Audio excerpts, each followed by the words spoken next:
안녕하세요. 사연에 빠지다의 DJ 민영입니다. 오늘 사연자는 시어머니 때문에 회사에서까지 망신을 당했다는데요. 과연 어떤 사연인지 들어보시겠습니다. 오늘도 두 가지 사연 준비되어 있는데요. 끝까지 들어주실 거죠? 그럼 바로 시작해 볼게요. 구독과 좋아요 잊지 마시고 꾹꾹 눌러주세요. 안녕하세요. 저는 결혼한 지 몇 년 되지 않아 아직 신혼의 단꿈에 빠져있는 새댁입니다. 한참 알콩달콩해야 할 새댁이 무슨 일로 사연까지 보냈는지 궁금하실 텐데요.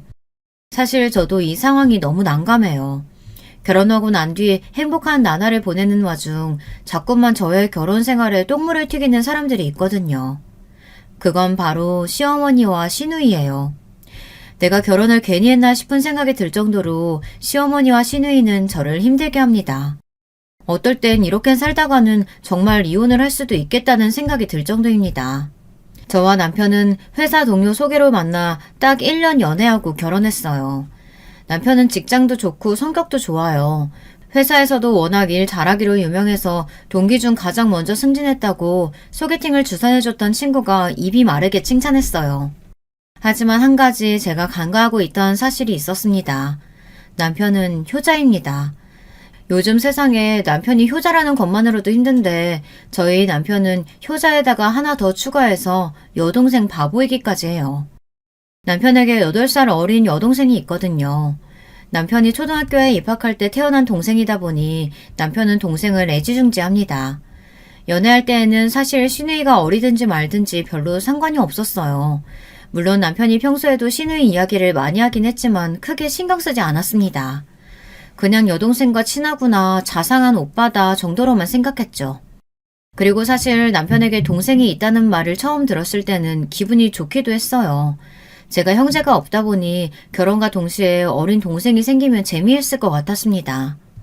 그런데 동생도 동생 나름이지 시누이는 저와 가까워질 생각이 없는 것 같았습니다. 친해지기는커녕 오히려 저를 마음에 들어하지 않는 것 같았어요.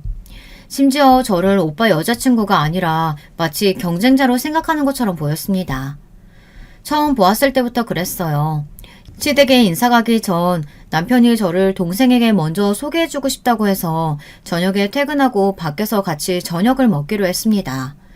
시누이가 다니는 대학교 앞으로 저와 남편이 데리러 갔습니다. 그런데 시누이는 저를 처음 보자마자 굳이 하지 않아도 될 괜한 신경전을 했어요. 제가 조수석에 앉아있는데 갑자기 조수석 문을 열더니 저더러 뒷좌석으로 가라고 하더라고요. 제가 뒷좌석에 앉으면 멀미를 좀 해서 그러는데 언니가 뒤에 가서 좀 앉으시면 안 돼요?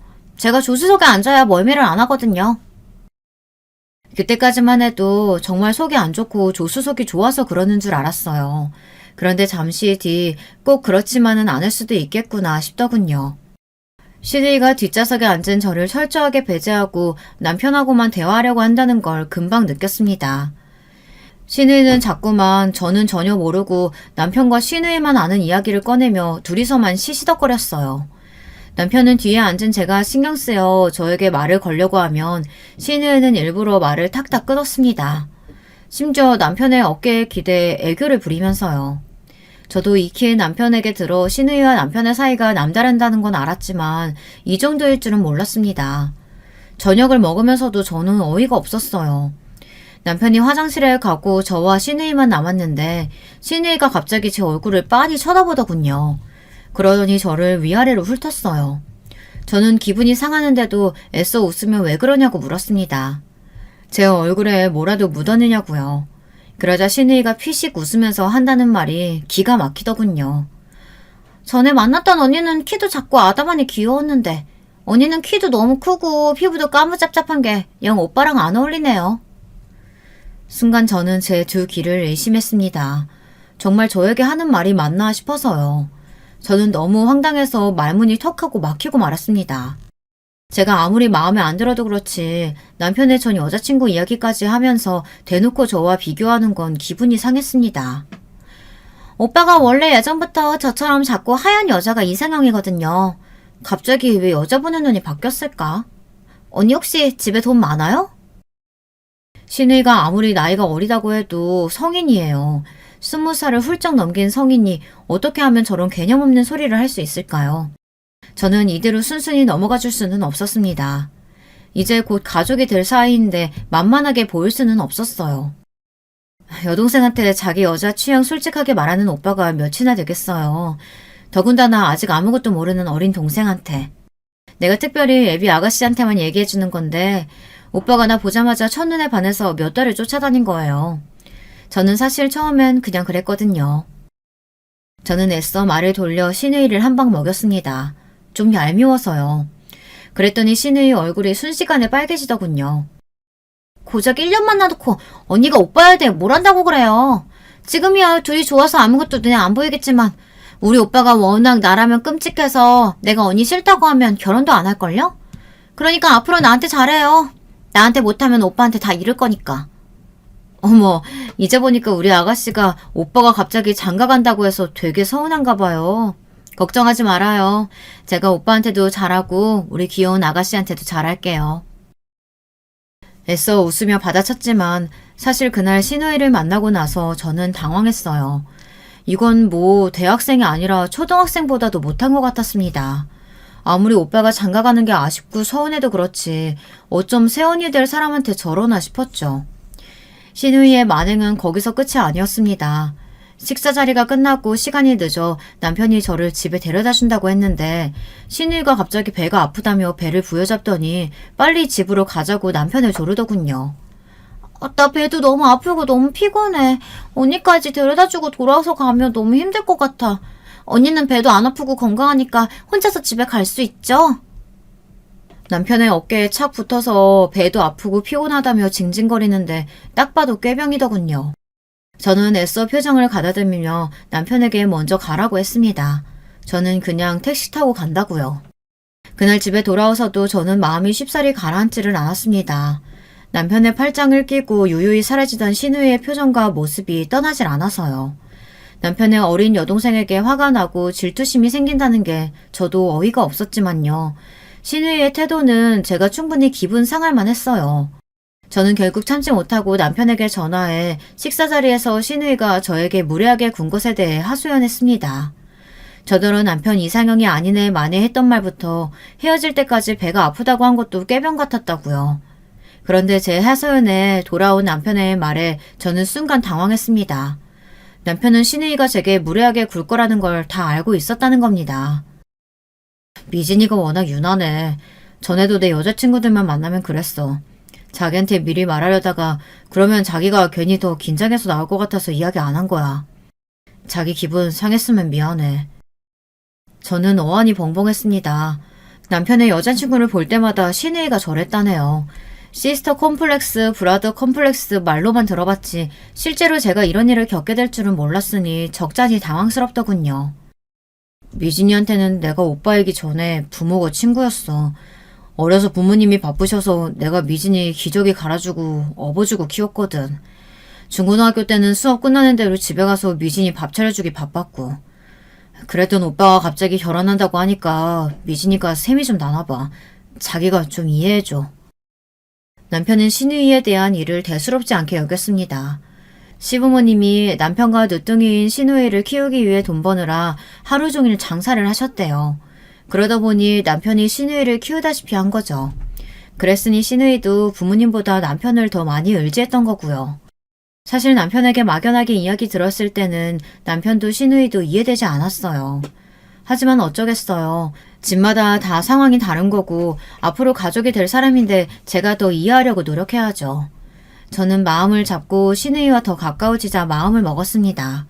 신우이와 남편 사이가 좋은 만큼 저도 신우이와 잘 지내다 보면 자연스레 가족이 될 테니까요.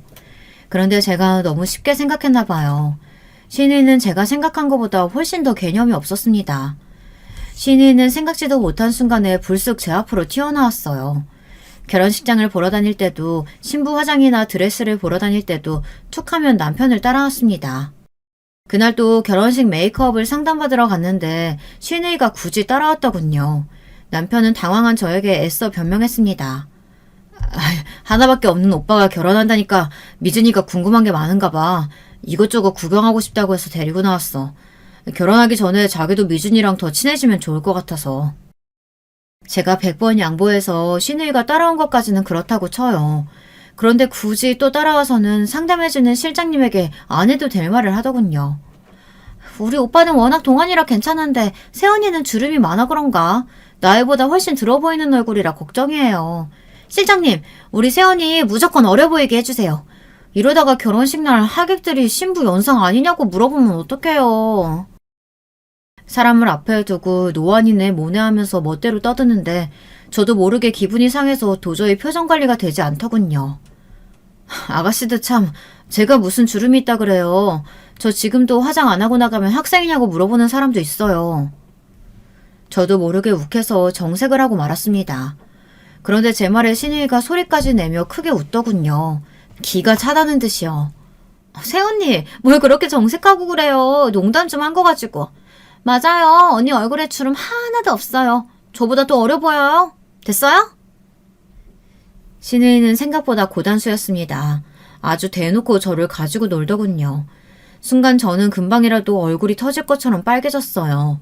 남편이 상담하러 와서 괜한 소리 한다고 신우이를 말리려 하지 않았으면 저는 거기서 참지 못하고 화를 냈을지도 몰라요. 지금 나가지고 장난하는 거냐고요. 그날 이후로도 신우이는 종종 제 앞에서 깐족거렸습니다. 드레스를 보러 갈 때도 따라와서는 제 몸매나 피부색을 가지고 멋대로 훈수질을 해대며 드레스가 안 어울리네, 나이 들어 보이네, 결혼식까지 5kg는 빼야겠네 등등 막말을 해댔어요. 그러면서 자기가 입으면 더 잘 어울릴 것 같다는 말도 안 되는 소리를 하더니 정말 제가 입고 있던 드레스를 뺏어서 자기가 입어보기까지 했습니다. 이거 봐. 역시 이럴 줄 알았어. 키만 크면 뭐래요. 역시 신부는 어리고 봐야 한다니까.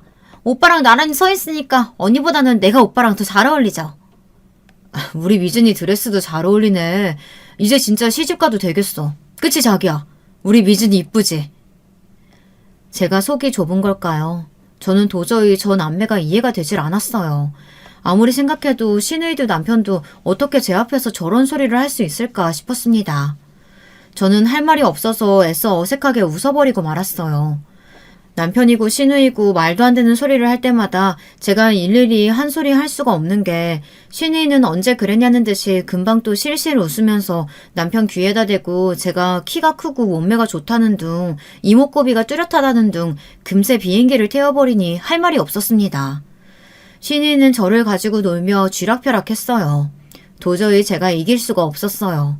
더군다나 남편은 그런 신우이가 귀여워서 어쩔 줄 몰라 하니 거기다 대고 제가 신우이 험담을 늘어놓을 수는 없었죠.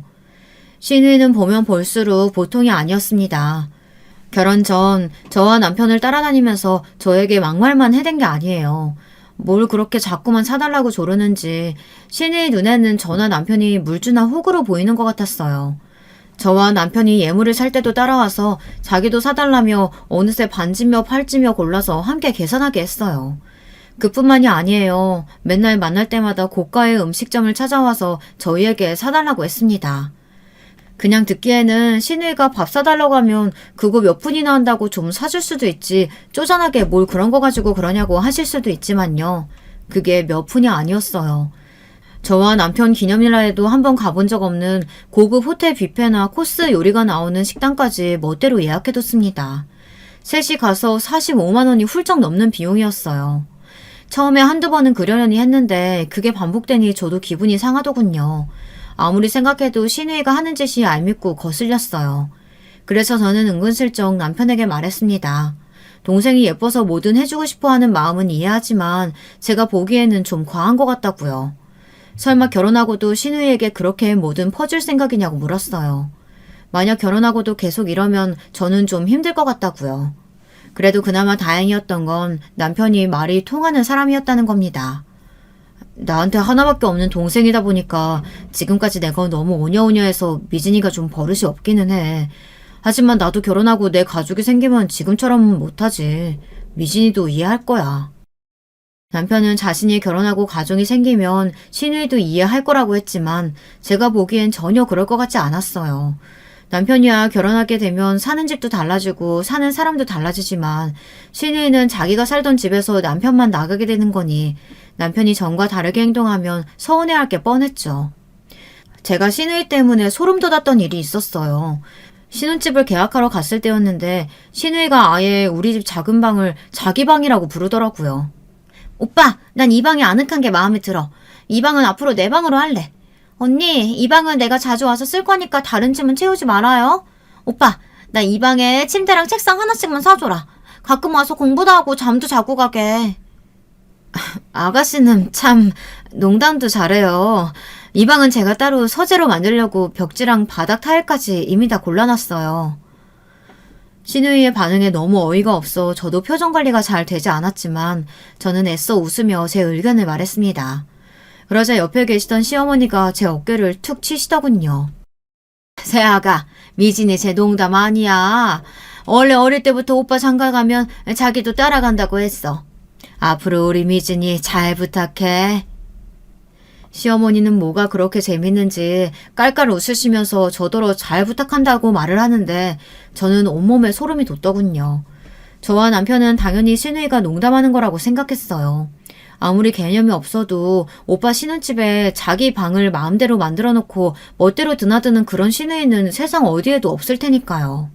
그러던 중 제가 여우 같은 신우이만 신경 쓰느라 간과하고 있었던 게 있었어요. 바로 시어머니입니다. 만약 결혼 전에 시어머니에 대해서 알았더라면 진심으로 남편과의 결혼을 진지하게 한 번 더 고민했을 거예요. 그 정도로 신우이도 신우이 만만치 않았습니다. 안 그래도 신우이가 도대체 왜 저 모양인가 궁금했었는데 그게 다 시어머니를 보고 배운 거더군요. 개념 없기로 따지자면 시어머니도 빠지지 않았어요. 결혼한 지 얼마 되지 않았을 때 일입니다. 저는 하루 종일 힘들게 일하고 집에 들어갔어요. 정말 손 하나 까딱할 힘이 하나도 없어서 밥이고 뭐고 집에 들어가자마자 누워서 자고 싶었습니다. 그런데 믿기지 않는 일이 벌어졌어요. 제가 신혼집 번호키를 누르고 들어갔는데 거실에서 텔레비전 소리가 들리고 불이 환하게 켜져 있더군요. 남편은 야근이라 늦는다고 했는데 도대체 누가 들어온 건가 싶어 저는 시겁했어요. 그런데 이게 웬걸 거실 소파에 벌러덩 누워있는 사람은 다름 아닌 시어머니와 시누이였습니다. 얼마나 자연스럽게 누워있는지 정말 모르는 사람이 보면 이 집이 시어머니와 시누이 집인 줄 알겠더라고요. 그 모습을 본 순간 저는 머리가 지끈 아팠습니다. 아무리 가족이라도 그렇지 며느리가 사는 집에 연락도 없이 이렇게 불쑥 나타나는 건 도대체 무슨 예의인가 싶었죠. 더군다나 주말에 집에 친구들이 오기로 해서 집에 사둔 음식들이 있었는데 시누이가 멋대로 꺼내서 먹고 있더라고요. 어머니, 아가씨, 이 시간에 연락도 없이 웬일이세요? 저는 연락도 없이 오셨길래 무슨 일로 우리 집에 오신 건가 궁금해서 물었는데 시어머니는 제 말이 마음에 들지 않으셨는지 저를 획 쏘아보더니 자리에서 벌떡 일어나 앉으시더군요. 시어머니를 오랜만에 봤으면 잘 지내셨냐? 식사는 하셨냐? 먼저 물어봐야지. 너는 어떻게 배워먹은 애가 시어머니한테 다짜고짜 왜 왔냐고 물어보는 거야? 그런 게 아니라요. 갑자기 연락도 없이 오셨길래 무슨 일이 있으신가 해서요. 저는 제 말이 도대체 뭐가 문제인지 모르겠습니다. 며느리 집이든 딸네 집이든 평일 이 늦은 시간에 남의 집에 올 때에는 아무리 부모라도 당연히 연락하고 오는 게 당연한 거 아닌가요? 이 상식적인 걸 모르는 것도 어이가 없는데 시어머니는 오히려 더 적반하장으로 나왔습니다. 너야말로 도대체 지금 시간이 몇 시니? 네가 무슨 대단한 일을 한다고? 이렇게 늦게까지 밖에 있다 집에 들어와. 이래서 네 남편 밥이나 제대로 챙기겠어? 언니가 오빠처럼 대기업 다니는 것도 아니면서 뭘 그렇게 회사에 충성을 다해요? 그리고 아무리 바빠도 그렇지 여자가 결혼했으면 남편부터 챙겨야죠. 냉장고에는 배달 음식밖에 없고 주방에는 설거지도 안 해서 썩은 내가 진동하고. 옛말 틀린 거 하나도 없습니다. 잔소리하는 시어머니보다 말리는 시누이가 더 얄밉다더니 딱 그 꼴이었어요. 시누이는 멋대로 주방에 들어가 냉장고를 뒤지더니 냄새가 난다는 둥 설거지도 안 하고 출근을 했다는 둥 하며 잔소리를 해댔습니다. 저도 듣다 도저히 들어줄 수가 없어 참다가 결국은 한 소리 했습니다. 오늘은 진우씨가 설거지랑 집안일 담당인데 아침에 깜빡하고 안 하고 갔나 봐요. 오늘 야근이라니까 이따 오면 하라고 할게요. 평소 같으면 설거지든 냉장고 정리든 제가 후다닥 할 수 있는 일이었지만 시어머니와 시누이의 태도가 짜증이 나서 저도 모르게 남편에게 시키겠다고 했어요. 그러자 예상대로 시어머니의 표정이 싹 바뀌었습니다. 뭐야? 새아기 너! 지금까지 내 아들한테 설거지니 냉장고 청소니 그런 집안일 시킨 거니? 너는 도대체 뭐하고? 말씀드렸잖아요. 오늘은 진우 씨 담당이라고요. 둘이 같이 사는 집인데 당연히 둘이 번갈아 가면서 집안일 하는 게 당연하죠. 진우 씨는 어릴 때부터 집안일 해봐서 그런지 저보다 훨씬 더 잘하던데요. 진심이었습니다. 저도 여기저기서 눈칫밥 먹고 크느라 집안일을 안 하고 큰 건 아니지만 남편은 어려서부터 시누이를 돌봐서인지 저보다 음식도 잘하고 집안일도 잘해요. 엄마, 세연이가 엄마가 오빠 어릴 때 집안일 시켰다고 면박 주는 것 같은데? 언니는 어쩜 그렇게 시어머니가 말씀하시는데 또박또박 한마디를 안 줘요? 그만 대들고 빨리 가서 밥이나 차려요. 나 배고파. 어머, 우리 딸 배고파? 세약이, 너 뭐하고 있어? 신우이가 배고프다는데 빨리 가서 밥상 차려오지 않고.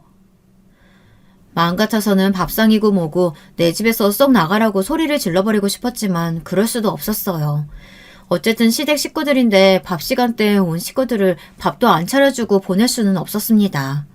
저는 급한 대로 냉장고에 있는 반찬들을 꺼내 상을 차렸어요. 상에 올린 음식들은 대부분 친정엄마가 해다 주신 반찬이었습니다. 남편이 친정에 갈 때마다 엄마 반찬을 잘 먹어서 엄마가 자주 반찬을 해다 주셨거든요. 저는 다행이다 싶었습니다. 엄마가 해주신 반찬도 없으면 시어머니와 시누이에게 또 괜한 꼬투리를 잡혔을 테니까요.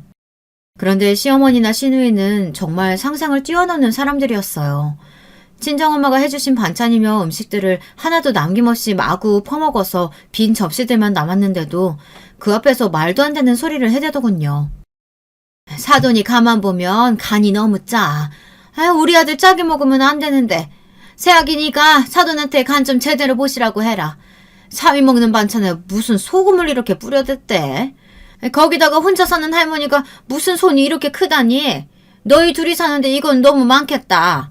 음식 버리면 안 되니까 우리가 가는 길에 장조림이랑 겉절이는 좀 싸가자. 엄마, 냉장고에 배랑 사과도 있던데? 그것도 싸가자.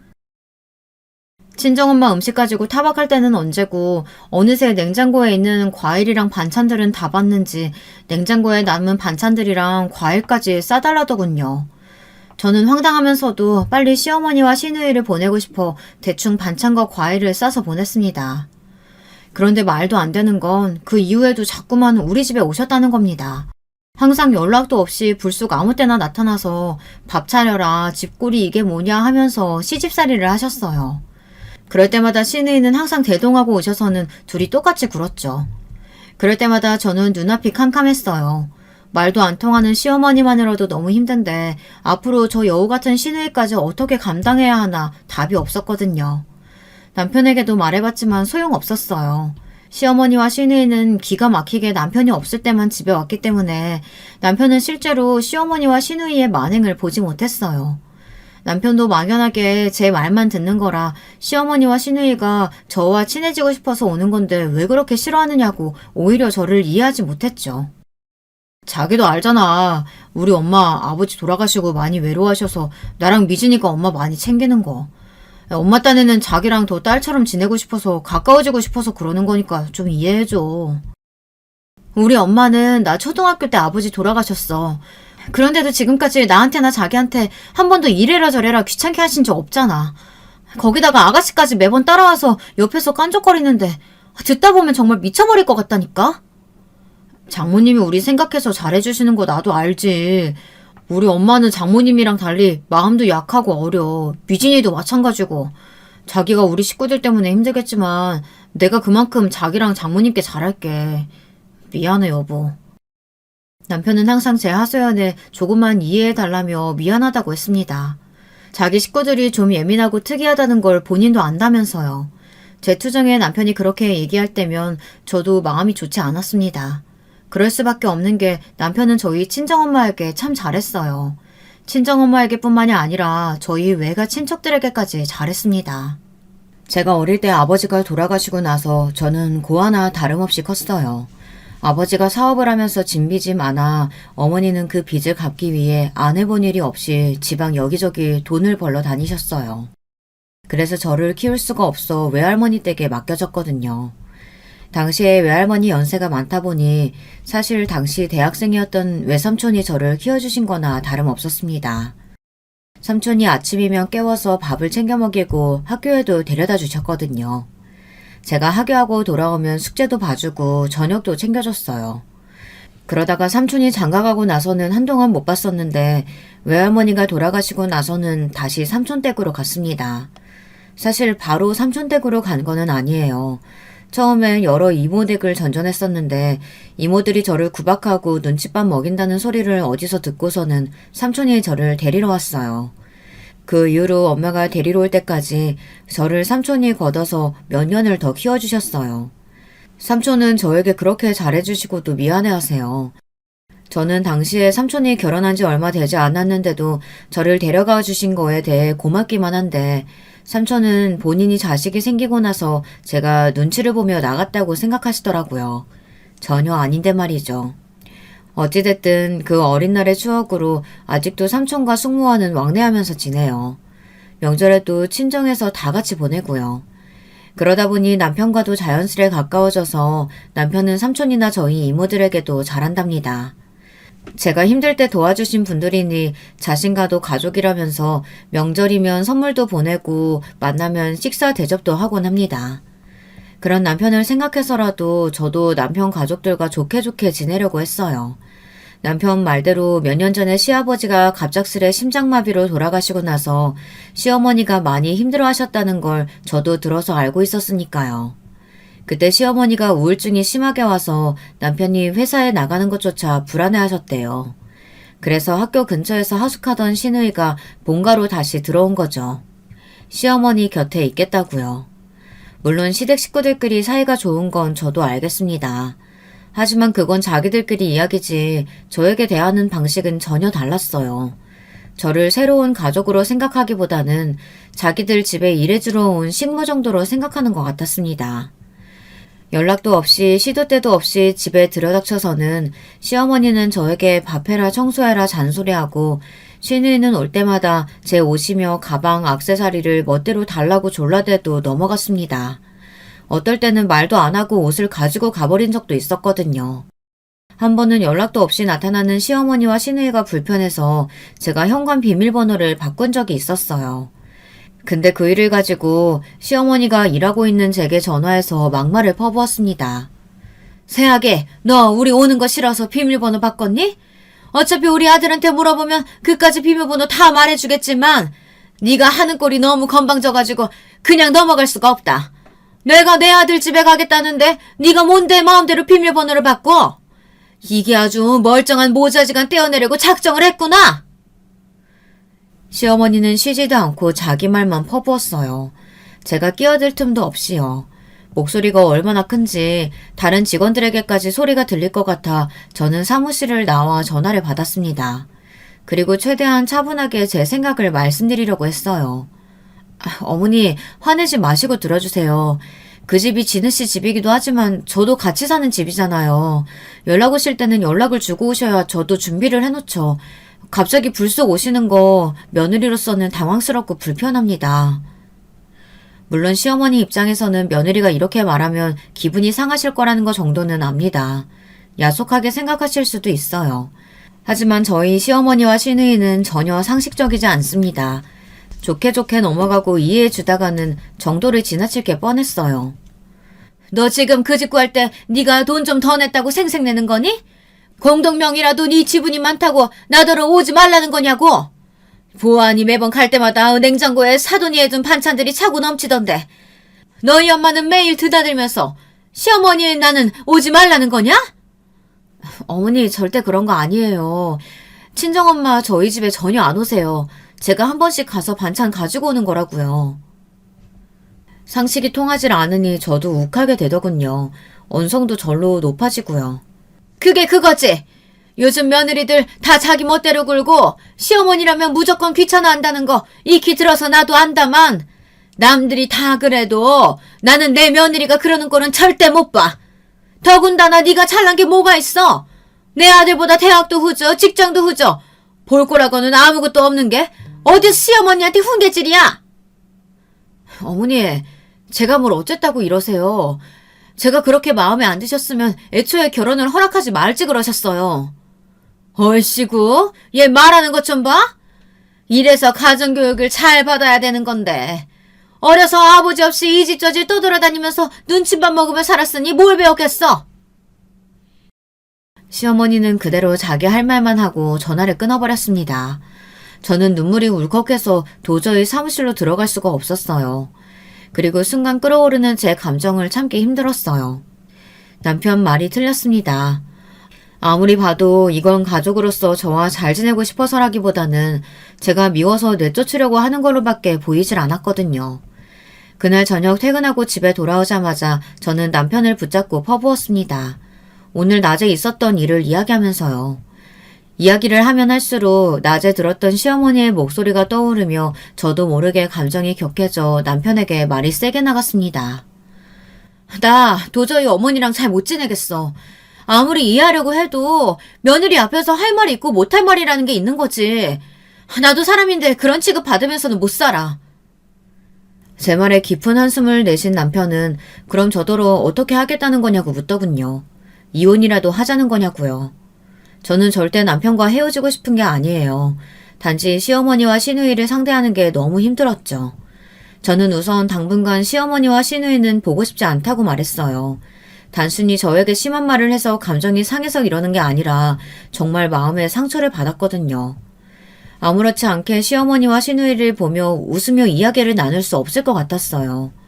앞으로 시어머니와 시누이와 정말 가족으로 지내려면 서로 시간이 필요하다고 생각했어요. 시어머니와 시누이도 변해야 하고요. 그날 일로 많은 것이 달라졌습니다. 특히 남편이 많이 변했어요. 남편도 저와 시어머니 사이를 가볍게 생각하다가 제가 힘들어하는 모습을 보고 나니 느낀 게 있었나 봐요. 그날 시어머니가 저에게 전화로 막말을 퍼부은 일에 대해 남편은 시어머니를 찾아가 화를 냈습니다. 애초에 불편하다고 연락 좀 하고 오시라고 그렇게 말을 했어도 어머니가 안 바뀌니까 우리가 비밀번호 바꾼 거 아니에요. 며느리가 사는지 비밀번호 좀 바꿨다고 그렇게 할 말 못하면 구분 못하고 퍼부으셔야겠어요? 당분간 어머니고 미진이고 보고 싶지 않으니까 연락하지 마세요. 어머, 도대체 네 와이프가 뭐라고 떠들었길래 우리 착한 아들이 이러는 거야.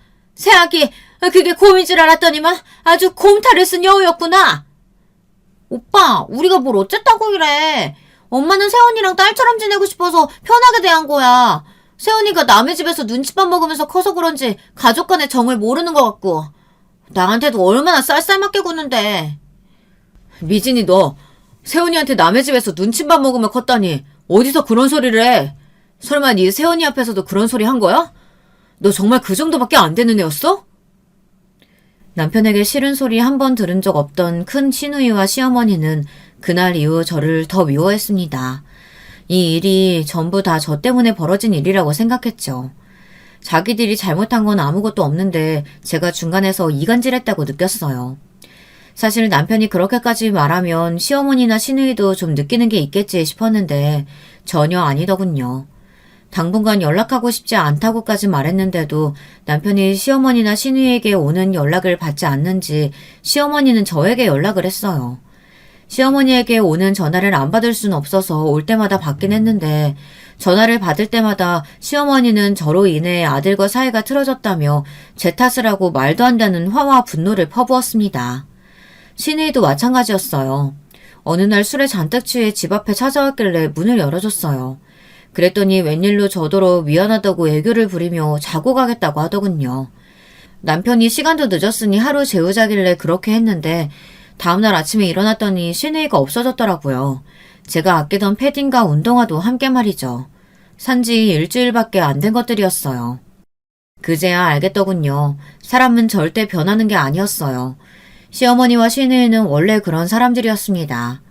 저는 더는 실망할 것도 없다고 여기며 신경 쓰지 않으려고 했어요. 생각해봐야 저만 골치 아프니까요. 그런데 남편은 저에게 미안했는지 이제 시어머니나 시누이 연락도 받지 말라고 하더군요. 본인이 다 알아서 하겠다고요. 저는 남편 말대로 했습니다. 그 이후에는 시어머니에게 여러 번 전화가 왔지만 받지 않았어요. 그런데 일이 터졌습니다. 제가 전화를 받지 않자 시어머니가 제가 다니는 직장으로 찾아온 거예요. 그것도 근무 중에 갑자기 사무실에 나타나서는 제 이름을 크게 불렀습니다. 저는 놀라서 자리에서 벌떡 일어나 시어머니를 끌고 복도로 나갔습니다.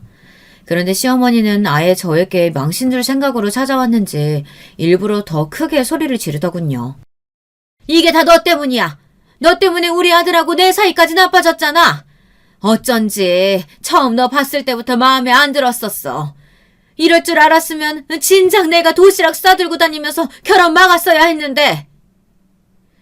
시어머니의 소란에 직원들이 복도로 나오고 난리도 아니었습니다. 저는 너무 쪽팔려서 얼굴이 금방이라도 터질 것 같았어요. 아무리 그래도 그렇지 어떻게 제가 일하는 직장까지 찾아와서 이러세요. 이까지 회사 잘리든 말든지 내가 알 게 뭐야. 너 때문에 지금 나 못된 시어머니로 낙인 찍혀가지고 아들 목소리도 못 듣고 있는데 너 지금 당장 내 앞에서 잘못했다고 무릎 꿇고 빌어. 안 그러면 니네 집에 찾아가서 네 엄마한테 딸년 교육이 이따위로 시켰다고 난리칠 거니까. 정말 보면 볼수록 상종하고 싶지 않은 인간이었습니다. 어쩜 저 정도로 몰상식할 수가 있죠. 그날 보니 확실히 알겠더군요. 시어머니는 정신적으로 문제가 있어 보였습니다. 시어머니는 대화가 아니라 치료를 받아야 할 것 같았어요. 어머니가 자꾸 이러시니까 저나 진우 씨가 힘들어하는 거예요. 어머니께서 조금만 너그럽게 봐주시면 저도 어머니나 아가씨한테 진작 잘했을 거라고요. 잘하기는 뭘 잘해. 내가 너 괘씸해서라도 내 아들이랑 어떻게든 떼어놓을 테니까 그런 줄 알아. 시어머니는 회사 동료들이 보는 앞에서 저를 내쫓아버리겠다고 악담을 퍼부으시고는 그대로 가버리셨습니다. 그날 이후 저는 회사에서 얼굴도 제대로 들고 다니지 못했어요. 정말 심각하게 회사를 그만둬야 하나까지 생각하고 있었죠. 그날 이후 저뿐만이 아니라 남편까지도 매몰차게 돌아섰습니다. 회사에서의 일을 들은 남편은 눈동자에 눈물이 가득 찰 정도로 속상해했어요. 저에게 미안해하는 건 물론이고 남편은 곧바로 신우이에게 연락해 화를 냈습니다. 엄마가 그런 짓까지 할 동안 너는 뭐하고 있었어? 내가 엄마 병원에 다시 모시고 갈 거니까 너라도 정신 똑바로 차리고 살고 있어. 안 그러면 앞으로 용돈이고 뭐고 얄짤도 없을 줄 알아. 엄마가 잘못한 거 가지고 오빠는 왜 나더러 뭐라고 해. 나는 버는 돈도 없는데 오빠가 용돈까지 안 주면 난 뭐 먹고 살아. 남편은 그대로 전화를 끊어버렸어요. 그리고 어깨까지 떨며 눈물을 훔쳤습니다. 지금까지 남편이 말을 하지 않아서 그렇지 나름 많이 힘들었었나 봐요. 시아버지 돌아가시고 가장으로 살면서 정신적으로 아파하는 시어머니와 아직 어리고 철딱선이 없는 시누이까지 챙기느라 많이 지쳤었나 봐요. 남편이 대기업에 다니며 악착같이 모은 돈으로 시어머니와 시누이를 돌보며 경제적으로도 많이 안정되며 시어머니의 상태도 좋아졌답니다. 그래서 남편도 저와 결혼을 한 거고요. 아들이 가정을 이루고 안정적으로 사는 모습을 보면 시어머니도 더 좋아지실 것 같아서요.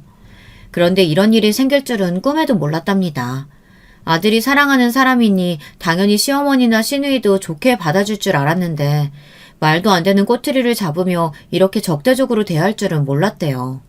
저는 시어머니의 일로 힘들어하는 남편을 애써 위로했습니다. 저도 어쩌다 일이 이렇게까지 된 건지는 모르겠지만 결혼한 지 얼마 되지도 않았고 몇십 년 동안 남으로 살았던 사람들끼리 가족이 되는 일이니 당연히 우여곡절이 있는 거라고 여기며 앞으로 함께 잘 해결해보자고 했어요. 물론 말처럼 쉽지 않겠지만 저도 시어머니와 시누이를 이해해보도록 노력해보겠다고 했습니다. 남편을 위해서라고 생각하면 할 수 있을 것 같았어요. 그러던 중에 좋은 일이 생겼습니다. 남편이 직장에서 승진을 했어요. 사실 남편이 결혼한 이후 시어머니께 말씀드리지 않은 것이 있는데요. 남편이 결혼하고 얼마 뒤 다니던 대기업을 그만두고 직장을 옮겼습니다. 그 전부터 남편은 항상 직장을 옮기고 싶어 했었는데 시어머니께서 무조건 대기업에 버티고 다녀야 한다고 해서 참고 다녔었죠. 하지만 워낙 좋은 기회가 생겨 남편은 시어머니께는 비밀로 하고 직장을 옮겼습니다. 그리고 드디어 승진을 한 거죠. 그것도 최연소 임원 승진이었습니다. 처음 남편이 지금의 직장으로 왔을 때 연봉도 높고 직급도 높아서 기존의 직원들 텃세가 조금 있었는데요. 대기업에서 왔다고 뭐가 다르냐고요. 그런데 얼마 되지 않아 남편이 일하는 걸 보고 다들 남편을 인정했습니다. 남편이 회사에 들어온 지 반년 만에 지난해 실적을 훌쩍 넘겼거든요. 다들 임원 승진도 당연하다고 생각했어요. 이래저래 힘든 시기를 잘 해낸 남편이 저는 존경스러웠습니다. 저는 회사에 작은 답례품을 만들어 돌리고 떡도 돌렸습니다. 그리고 남편을 위해 집으로 직원들을 초대했어요. 남편의 승진을 가볍게 축하하는 자리였죠. 그런데 그날 일이 터지고 말았습니다. 몇 달 좀 잠잠하다 싶더니만 시어머니가 결국은 또 일을 냈어요. 하필이면 그날 시누이를 대동하고 남편이 평소 좋아하던 갈비와 게장을 만들어 오셨더군요. 아무리 미워도 시어머니를 문전박대할 수는 없어 문을 열어드렸습니다. 그리고 남편 회사 직원들이 와 있다고 미리 말씀드렸어요. 행여나 또 실수하실까 봐서요. 그런데 저희 시어머니는 옳고 그름을 판단하실 줄 모르는 분이었어요. 글쎄 식사를 하던 직원들에게 남편의 승진 소식을 듣고는 사람들 다 있는 앞에서 말도 안 되는 소리를 하시더군요.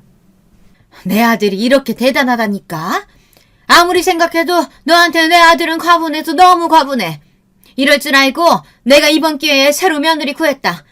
아들, 네가 지금 당장 이혼해도 결혼하겠다고 줄 선 여자가 한 트럭이니까 지금 당장 인연이랑은 이혼해라.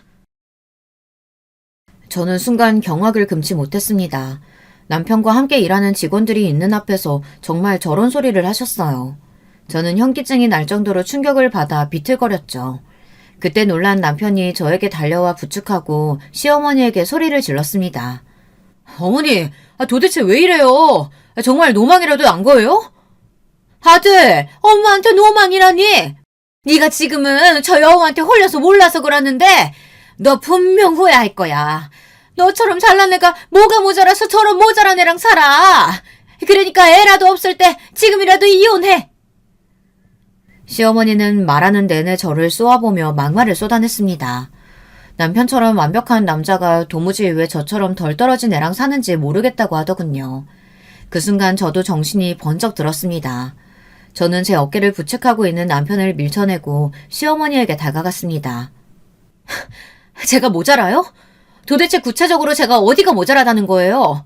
어머니 그 잘난 아들이 다니는 회사, 어머니가 아시는 대기업 아니고 저희 삼촌이 하시는 회사거든요? 그 회사 사장이 바로 제 삼촌이라고요. 그랬습니다. 시어머니는 남편이 대기업을 그만둔 사실을 아직 모르고 있었으니 남편이 승진했다는 소리만 듣고 대기업에서 임원으로 승진한 줄 알았던 거예요. 착각도 유분수지. 아무리 남편이 대기업에 다녔다고 해도 그렇지 그 큰 회사에서 어떻게 벌써 남편이 임원이 됐겠어요. 물론 삼촌이 운영하는 회사도 직원이 100명이 넘는 큰 회사예요. 제가 결혼한 이후 삼촌이 계속 남편에게 스카우트 제의를 했었는데요. 삼촌 자식들은 다들 외국에서 공부하고 있어서 한국에 들어올 생각이 없거든요. 남편만 생각이 있으면 삼촌은 회사를 남편에게 물려줄 생각도 있었어요. 이보다 좋은 기회가 있을 수 없으니 남편도 그 좋은 대기업을 그만두고 삼촌 회사로 이직을 한 거였죠. 그것도 모르는 시어머니는 정신이 나가 헛소리를 한 거예요. 뭐야? 이게 다 무슨 소리야? 그 좋은 직장 그만두고 왜 이 거지 같은 집구석에서 하는 회사에 들어가? 시어머니는 남편이 아무리 설명해도 이해하지 못했어요. 이름만 대면 아는 대기업에 다니는 아들이 훨씬 더 자랑스러운가 보더군요. 그때였습니다. 뒤늦게 남편을 축하하기 위해 온 삼촌이 시어머니를 뵙고 인사드렸어요. 그 전 상황을 모르는 삼촌은 시어머니를 보고 마냥 반가워서 명함을 건넸습니다. 삼촌이 건넨 명함을 보시곤 깜짝 놀란 시어머니가 눈이 휘둥그레지더니 말문이 턱하고 막혀서 제대로 말도 못하더군요. 삼촌이 운영하는 회사가 이름만 들어도 아는 회사니까요.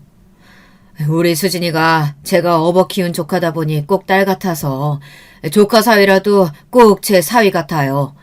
저도 이제 나이도 있고 좀 쉬고 싶어서 슬슬 회사를 맡아줄 사람을 찾고 있었는데 우리 수진이랑 조카 사위가 도와준다고 하면 저야 너무 고맙죠. 어머, 회사를 맡긴다고 하시면 우리 아들이 회사 대표가 된다는 말이에요? 사람이 참 양심도 없습니다. 조금 전까지 저와 남편을 이혼시키고 다른 며느리를 보겠다고 개거품을 몰고 말았던 시어머니는 금세 태세 전환을 하고 어느새 저희 삼촌 손을 붙잡고 있었습니다. 요즘은 다들 집안에 여자가 잘 들어와야 아들 기가 산다는데 아유 우리 며느리가 아주 복덩어리네요. 우리 새아가 앞으로도 우리 아들 잘 부탁한다.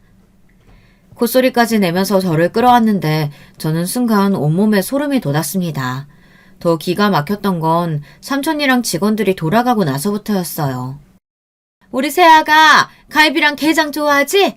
내가 넣어주려고 어제부터 고기 물 빼고 게장 했다니까. 얼른 식기 전에 먹어봐. 그리고 내가 요즘 우울증이 도져가지고 제정신이 아니었나 봐. 나한테 서운한 거 있으면 다 말해. 알았지? 새언니, 삼촌 회사에 괜찮은 자리 있으면 나도 한 자리만 해줘요. 가족 좋다는 게 뭐예요? 어허, 김미진. 오빠랑 세연이 하는 일에 네가 왜 껴? 세연이 괜히 곤란하게 하지 말고 너는 빨리 들어가서 밥이나 퍼. 세연이 밥 먹게. 내가 밥을 왜 퍼, 엄마? 아무리 세연이네 삼촌이 오빠한테 회사 좀 물려준다고 해도 그렇지. 손바닥 뒤집듯이 이렇게 확 반하는 거 너무 뻔뻔하지 않아? 뭐야? 이 년이 어디서 엄마한테 뻔뻔하대?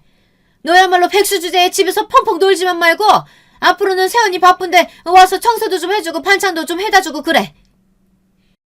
시어머니는 꼭 다른 사람 같았습니다. 지금까지는 저를 그렇게 무시하시더니만 삼촌이 건넨 명함 한 장에 사람이 저렇게 달라지더군요. 남편은 한숨을 푹푹 쉬며 민망해했어요. 시어머니에게도 이제 그만하시고 돌아가시라고 했어요. 시어머니는 집에 돌아가시면서도 저에게 먹고 싶은 건 없는지 필요한 건 없는지 연신 물으며 돌아가셨습니다. 그쯤 되니 이제는 시어머니의 그런 모습이 귀엽게마저 보이더군요. 그로부터 얼마 뒤 남편은 시어머니를 모시고 병원에 다니기 시작했습니다. 정신병원이요. 남편이 보기에 시어머니의 우울증이 더 심각해진 것 같았나 봐요. 이랬다 저랬다 하는 게 조울증 증상도 있는 것 같다고요. 의사 말이 시어머니가 다시 약을 드시기는 해야 한다더군요. 남편의 결혼이 시어머니의 우울증에 좋지는 않았대요. 시아버지가 돌아가시고 난 뒤 시어머니께서 혼자가 됐다는 불안감에 힘들어할 때 당신 옆에서 남편처럼 위로해주고 힘이 되어주던 아들이 결혼을 통해 멀어졌다고 생각하니 견딜 수 없이 힘들었던 거죠. 그런 불안한 마음이 저를 향한 적대심이나 공격으로 나왔을 수 있다네요.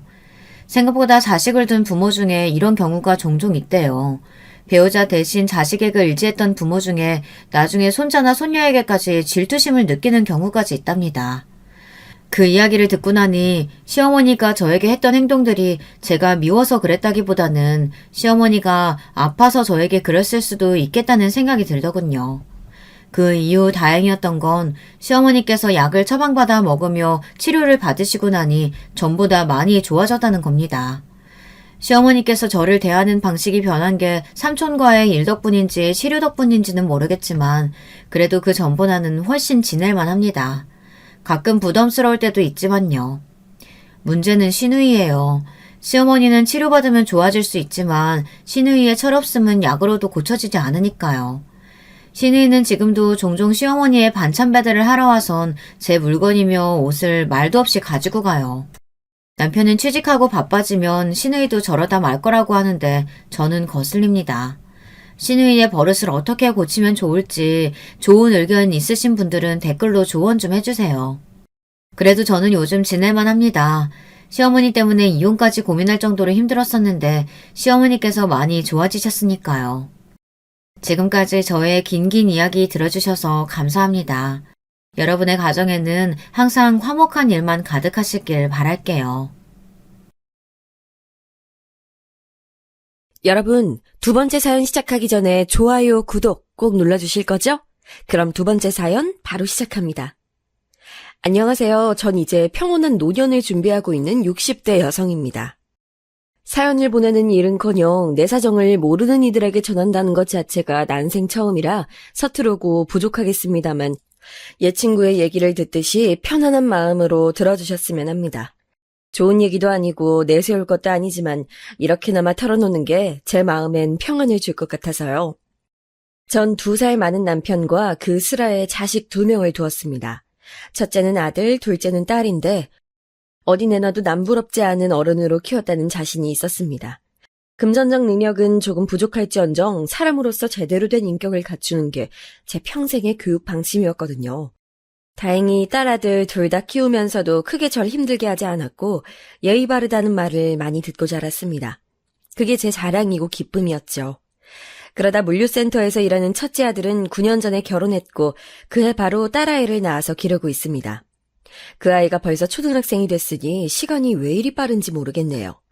아들 집과 저희는 30분쯤 걸리는 거리에 살고 있는데 그 전에도 자주 찾아가진 않았었어요. 왜 요즘 시어머니가 갑자기 반찬을 준답시고 찾아가거나 가사에 신경 쓰는 걸 싫어하는 요즘 며느리들이 많잖아요.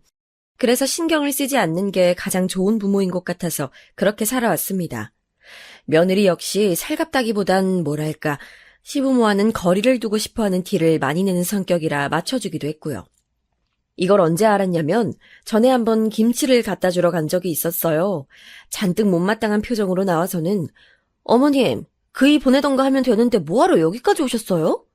하며 김치를 받더라고요. 이미 불편한 기색이 얼굴에 잔뜩 깔려 있었죠. 김치통을 들고 온 저도 민망해졌고요. 그러면서 자기 지금 마침 자려던 중이었는데 너무 놀랐다며 어머님, 다음부턴 남편 보내던지 할 테니까 이 먼 데까지 혼자 오지 마세요. 라고 딱 잘라 말하더군요. 그때 우리 며느린 이런 걸 싫어하는구나 느끼곤 그쪽으론 행동하지 않게 됐습니다. 심지어 명절 때도 시댁에 있는 것 자체를 불편해하는 것 같아 제가 눈치를 볼 때도 있었어요. 시댁에 온 지 얼마 안 돼서 참 왜 이렇게 몸이 아프지? 어머님, 저 몸살기가 있나 봐요. 어머님한테 옮으면 안 되는데. 하며 아픈 내색을 하는데 그게 꾀병인 걸 알면서도 보내준 적이 있습니다. 그래서 웬만하면 명절이나 생일 딱 이때만 보고 생일도 아들 내외 바쁘다 하면 오지 말라고 말리기도 했어요. 괜히 시덥잖은 일로 고부 갈등 만들어 아들과 며느리 사이 나빠지게 하는 시부모가 되긴 싫었으니까요. 아무쪼록 저와 며느리는 그렇게 대면대면한 사이로 지내고 있었는데요. 그러다 손녀가 초등학교에 들어가면서 며느리가 취직을 했다고 하더라고요. 평소엔 프리랜서 작가로 활동한다고 들었는데 아예 작업실을 얻어 거기서 지인과 함께 일을 시작했다고 하더라고요. 정식 직장은 아니지만 동료와 함께 작업을 하는 것이기에 출근과 퇴근을 정해놓고 정해진 일정한 시간대에 일을 해야 한다고 했습니다. 그러다 보니 아이를 봐줄 사람이 필요하게 된 거예요. 제가 마침 그 시기에 일하던 음식점을 그만뒀거든요. 아들이 결혼하기 전 조금이라도 더 보탬이 되고 싶어 시작했던 일이었고 그동안 쓸 돈 안 쓸 돈 아껴가며 차곡차곡 모으다 보니 이젠 쉬어도 되겠다 싶더라고요. 그래서 자식들 줄 돈을 빼두고 남편과 여행이라도 다녀오려고 시기 맞춰 그만두게 됐습니다. 국내든 해외든 섬이든 근교든 제대로 된 여행 한번 간 적 없었거든요. 그런데 백신을 맞으면 잠잠해질 줄 알았던 코로나가 더욱 기승이고 여행이 온전치 못하게 되니 계획이 전부 틀어져 버리더라고요. 그래서 잔취미 몇 개를 하면서 집에서 쉬는 게 일상이 됐습니다. 그 소식을 며느리가 아들을 통해 들었나 봐요. 생전 먼저 연락 오는 법이 없었는데 전화가 오더라고요. 어머님, 그동안 잘 지내셨어요? 그래 민정아, 난 잘 지내고 있지. 이렇게 연락 주니 고맙네. 잘 지냈고? 별 말씀을요. 자주 전화 드렸어야 됐는데 바쁘단 핑계로 못 드려서 죄송해요. 죄송은 뭘. 애아빠가 가끔씩 안부 전해줘서 괜찮아. 다은이는 잘 지내? 안 본 지 꽤 돼서 보고 싶네. 한 달 전에 영상통화 한번 하긴 했는데. 잘됐다. 안 그래도 다은이 일로 전화드린 거였어요. 제가 일을 갓 시작해서 정신이 없는데 혹시 어머님 적적하시면 우리 다은이 좀 봐주실 수 있나 해서요. 내가? 네. 코로나 때문에 요즘 애들 집에서 수업 듣거든요. 그 수업 챙기는 거랑 밥, 간식 정도만 챙겨주시면 돼요. 다은이 많이 커서 손도 많이 안 가고요. 그냥 봐달라는 건 당연히 아니고 용돈 챙겨드릴게요. 30만 원이면 충분하시겠죠? 갑자기 말문이 막히더라고요. 돈을 받을 생각도 없었지만 받는다 한들 아무리 핏줄이 섞였어도 터무니없는 금액을 얘기하니까요. 게다가 평일 내내 찾아가야 하니 어렵게 찾은 제 휴식 시간을 뺏길 것 같더라고요. 제가 그토록 고대하던 휴식인데 아무리 사랑하는 손녀딸이라고 하지만 영 내키지 않는 일이어서 어렵사리 애둘러 거절했습니다. 민정아, 미안하지만 내가 일을 그만둔 지 얼마 되지 않아서 휴식이 조금 더 필요할 것 같은데 어쩌지? 그래도 다은이는 시간 날 때마다 가끔씩 가서 봐줄게. 어머님, 제 딸이라서 하는 말이 아니라 다은이 말 정말 잘 들어요. 학교에서도 영재란 소리 듣고요. 똑부러진 아이니까 기본적인 것만 준비해 주시면 그 이후부턴 알아서 혼자 척척 잘 해낼 거예요. 제가 장담해요. 그리고 혹시 금액이 너무 적게 느껴지신다면 50만 원 어떠실까요? 저도 이 정도는 해야 마음이 편할 것 같았어요. 왠지 여기서 더 거절하면 인정 없는 시엄마가 될 것 같아서 고민이 됐습니다. 하지만 밤낮 없이 일하는 아들을 떠올리니 돈이 무슨 소용이고 내가 쉬는 게 무슨 소용인가 싶더라고요. 그래서 그냥 알겠다고 했습니다. 바로 모레부터 나와 달래서 그 뒤로 잡혀있던 취미반은 전부 그만두고 남편에게도 당분간은 아들 집에 오갈 거라고 통보했습니다. 남편은 제가 손녀를 봐주기로 한 게 못마땅한 눈치더라고요. 다 큰 아이를 못하러 나이 든 부모한테까지 부탁하면서 돌봐야 하냐고. 무슨 일이든 무심한 남편이지만 저렇게 툭 얘기해주니 내심 웃기고 고맙더라고요. 본인 밥 해줄 사람이 사라져서 투정 부리는 건진 몰라도요. 그렇게 전 다시 출근으로 하루를 시작하게 됐습니다. 오랜만에 가는 아들 집이라 길이 헷갈리기도 하고 멀게도 느껴졌지만 앞으로 계속 오갈 길이니까 열심히 정을 붙이려 했지요. 집에 도착하니 손녀딸이 뛰어와서 맞이해주더라고요. 안 본 사이 손녀는 많이 자란 듯 했습니다. 제가 짐을 내려놓는 동안에도 옆에서 조잘조잘 떠드는 모습이 참새 같아 어찌나 귀여운지 다행히 손녀는 저를 잘 따랐고 제가 집에 오는 걸 무척이나 반기는 눈치였습니다. 저는 오던 길에 사두었던 아이의 간식을 준비해줬고 함께 나눠 먹으며 얘기를 나누었어요. 아빠는 보통 아침 7시에 나갔다가 저녁 6시에 들어오고 엄마는 이제 10시에 나갔다가 8시에 들어온다더군요. 그러고 보니 아이가 혼자 있을 시간이 길겠더라고요. 왠지 더욱 안쓰러운 마음이 커졌습니다. 밖에 나가 친구들과 놀고 싶은데 며느리가 코로나 때문에 바깥 출입도 자주 금지한다고 하더라고요. 사나흘에 몰아서 한 번 정도 꼭 필요한 약속만 갈 수 있게 해준다고요. 학원도 가지 않고요. 한창 뛰어놀 나이인데 너무한다 싶다가도 아프지 않은 게 최고니까 며느리의 선택이겠거니 하고 그러려니 했습니다. 며느리는 꽤나 엄격하고 철저한 엄마였어요. 다은이가 눈치를 많이 보는 게 그런 탓인 것 같았지만 이 또한 제가 관여할 바는 아니니까 아무 말하지 않았고요. 집에서 다은이가 온라인으로 수업 듣는 걸 도와주고 전 거실에 앉아 TV를 보거나 챙겨온 책을 읽었어요. 할 일 없이 무료하지만 손녀를 보는 재미에 소소한 행복을 느끼며 지냈습니다. 여느 할머니들이 다 이런 시간을 가졌다고 난 그래도 초등학생 손녀니까 그렇게 힘들지도 않고 어느 때고 자유롭게 만날 수 있는 복받은 할머니라고 생각하면서요. 그렇게 시간이 지나고 퇴근한 아들을 만났습니다. 보자마자 저에게 미안하다면서 제 손을 잡더라고요. 미안해 엄마. 내가 무능력해서 아직까지 엄마를 고생시키네. 조금만 더 봐줘. 지금 직장에서 자리 더 잡히면 엄마 가고 싶어 했던 여행 그거 내가 보내줄게. 그 말을 꾸역꾸역 간신히 내뱉는 아들이 안쓰러워 제 걱정 말라고 했어요. 그리곤 저녁 식사까지 차려서 셋이 먹고 캄캄해져서야 집으로 돌아갈 수 있었죠. 제 집처럼 자주 들락날락하다 보니 집이 더러워져 있으면 청소도 해주고 오는 길에 찬거리를 사서 찬 반찬을 만들어두는 게 어느새 저의 일 중 하나가 되었습니다. 그렇게 정신없이 한 달이 지나갔어요. 근래 들어 어떻게 지나갔는지 모를 가장 바쁜 시간이었네요. 한 달째 되던 날 오전 9시에 딱 맞춰 제 계좌로 50만 원이 입금됐어요. 감사하다는 짧은 문자와 함께요. 돈은 보내지 말라고 답장했는데 그래야 자기 마음이 편하다면서 부담스러워하지 말라고 하더라고요. 뭐 50만 원으로 얼마나 마음이 편해질진 모르겠지만 그래야 한다니 알겠다 하고 받았습니다. 제가 쓴 돈이 2배는 더 됐을 테지만 구태여 설명하고 싶지도 않았고요. 아마도 며느리는 냉장고에 있던 새 반찬들과 손녀가 입고 있는 낯선 옷들이 그냥 하늘에서 뚝 떨어져 생겨난 거라 믿고 싶었는지도 모르죠. 그렇게 한 달 반쯤 지났던 날 처음으로 며느리 얼굴을 볼 수 있었습니다. 절 보려고 빨리 퇴근했다면서 족발을 사들고 왔더라고요. 그때 오랜만에 네 식구가 모여서 식사를 했네요. 일하고 온 며느리가 힘들까봐 빨리 먹고 일어나려 했습니다. 근데 며느리가 말하길 어머님 그거 들으셨어요? 요즘 애들은 집에서 홈스쿨링도 하더라고요. 어려운 건 아니고 그냥 집에서 선생님이랑 1:1 영상 수업 듣고 숙제 내주면 그거 하고 가족이 그 숙제 검토해주고 같이 얘기하면서 공부하면 학원이나 과외보다 훨씬 효과가 좋다고 하더라고요. 편한 분위기에서 공부할 수 있으니까요. 우리 애도 그런 거 시킬까 봐요. 논소리 부족하거든요, 다은이가. 그래, 뭐 좋지. 애들 공부는 일찍 시작해야 한다니까. 그쵸? 잘됐다. 그럼 혹시 어머님이 다은이 학교 수업 끝나면 숙제도 봐주실 수 있을까요? 숙제 검사를? 결국 저에게 일감 하나를 더 던져주려 하는 거였더라고요. 어차피 쌓인 일 하나 더 해준다고 그리 버거울까 싶어서 알겠다고 했습니다. 아들은 아무 말 없이 밥만 먹더라고요. 왠지 씁쓸한 기분이었지만 내색 않고 서둘러 집으로 돌아왔네요. 돌아와서도 이상하게 계속 울적한 기분이 들었습니다. 겨울만 되면 오던 갱년기 불면증이겠거니 싶었어요. 그런데 아무래도 서러움이 들었던 것 같아요.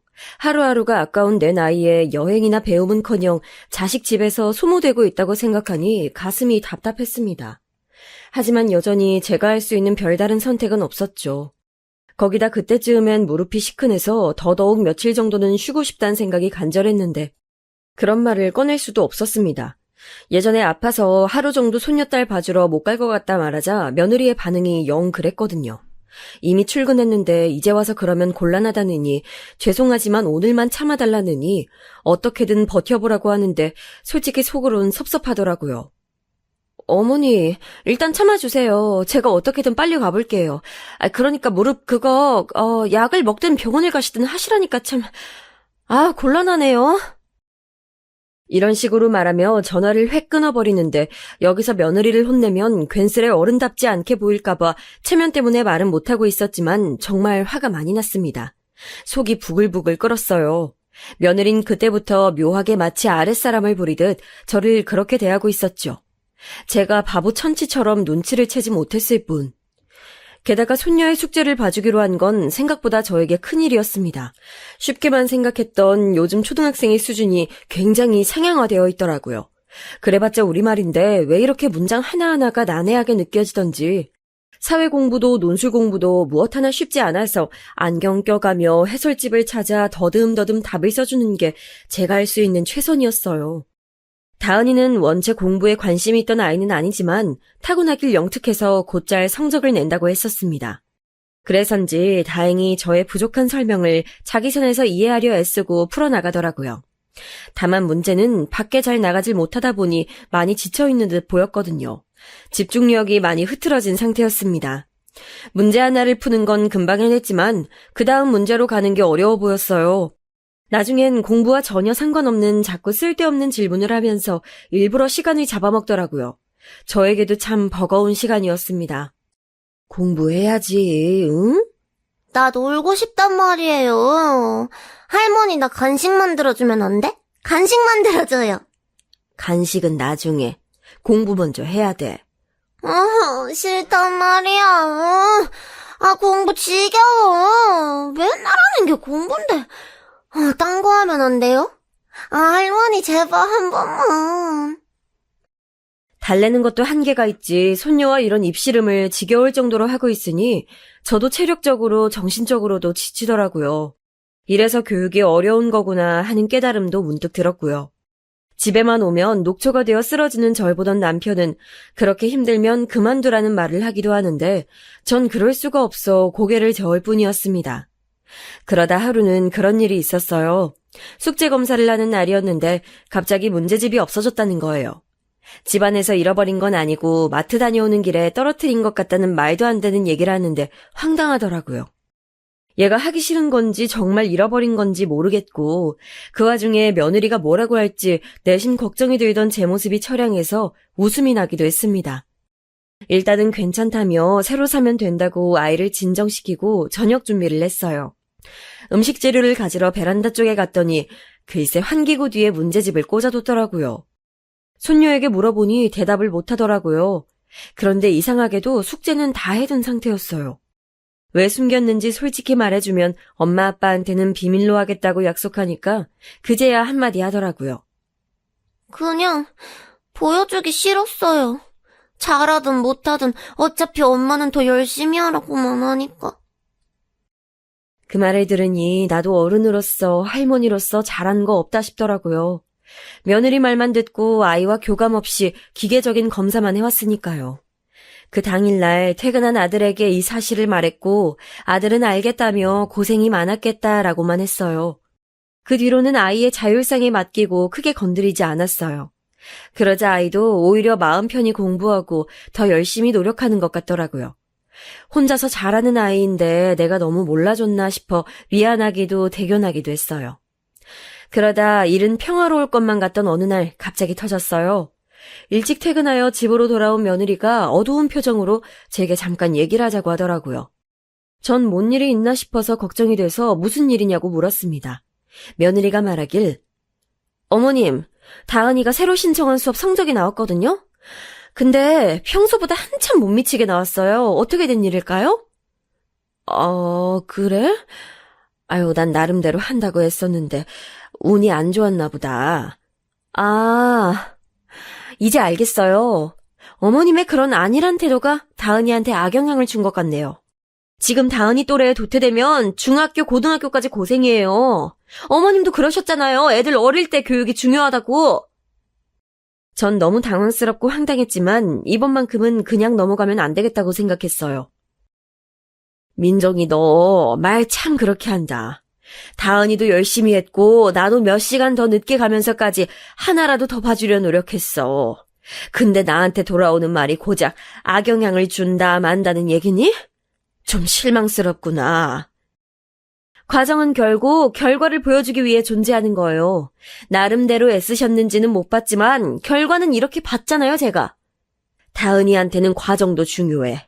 그리고 집 바깥으로 나가는 것도 제한하면서 너무 공부에만 매달리는 거 좋은 거 아니야.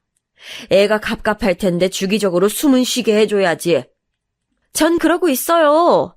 주기라는 게 사람마다 기준이 달라서 그렇지 최대한 합리적이고 이성적으로 말씀드리려 했는데 어머님께서 감정적으로 나오시니 섭섭하네요. 이렇게 된 마당에 전으로 상황이 돌아갈 순 없으니 변화가 필요할 것 같긴 해요. 무슨 변화? 용돈은 기존 50만 원에서 45만 원으로 줄일게요. 이해해 주실 거죠? 뭐라고? 어머니 하실 몫을 제대로 못 해내셨으니 줄여야죠. 그에 맞게 돈도. 왜요? 불만이세요? 순간 머릿속 피가 거꾸로 쏟을 듯 말문이 막히더군요. 아무 말 못하는 제 모습을 보더니 시간이 늦었으니 이만 어서 집으로 돌아가라고 말합디다. 어떻게 사람이 그럴 수 있나요? 제가 가정부도 아니고 선생도 아니고 저렇게 많은 일을 떠안기고선 자기 마음에 안 든다고 돈을 깎느니 마느니. 액수가 문제가 아니라 저를 마치 아랫사람 보듯이 깔보는 태도에 기가 막혔어요. 더 화가 나는 건 제가 그 자리에서 이렇게 말하지 못한 게 스스로도 천치처럼 느껴졌단 거예요. 나이를 허투루 먹었다는 생각에 마음이 아려서 그날은 아들 동네에 있는 놀이터에서 한참을 앉아있다 왔어요. 제가 연락이 안 되자 딸아이가 찾으러 왔더라고요. 무슨 일 있냐고 물었지만 대답을 할 수가 없었습니다. 그날은 딸아이 손을 잡고 집까지 걸어왔던 것 같아요. 그리고 다음 날 며느리에게 전화해서 이제 그만 가겠다고 일렀습니다. 가서 괜히 더 일을 만들고 싶지도 않았고 이 이상 며느리와 갈등을 빚고 싶지도 않았으니까요. 아무튼 그렇게 알아라. 난 무릎도 안 좋고 좀 쉬어야겠다. 하지만 며느리는 이미 자기가 출근했는데 어떻게 이제 와서 그러냐며 노발대발 하더군요. 목소리를 듣는 것만으로도 이미 머리가 깨질 것 같아서 전 그냥 전화를 끊어버렸습니다. 솔직히 어제 일을 생각하면 번호를 차단이라도 하고 싶었지만 그것만은 일단 꾹 참았습니다. 그리고서 아들에게도 전화하여 똑같이 말했습니다. 그만두겠다고. 그러니 가정부든 과외 선생이든 고용해서 다은이 부족함 없이 잘 키우라고. 그랬더니 아들이 하는 말도 가관이더군요. 엄마도 힘든 거 아는데 이렇게 갑자기 그만두면 어떡해.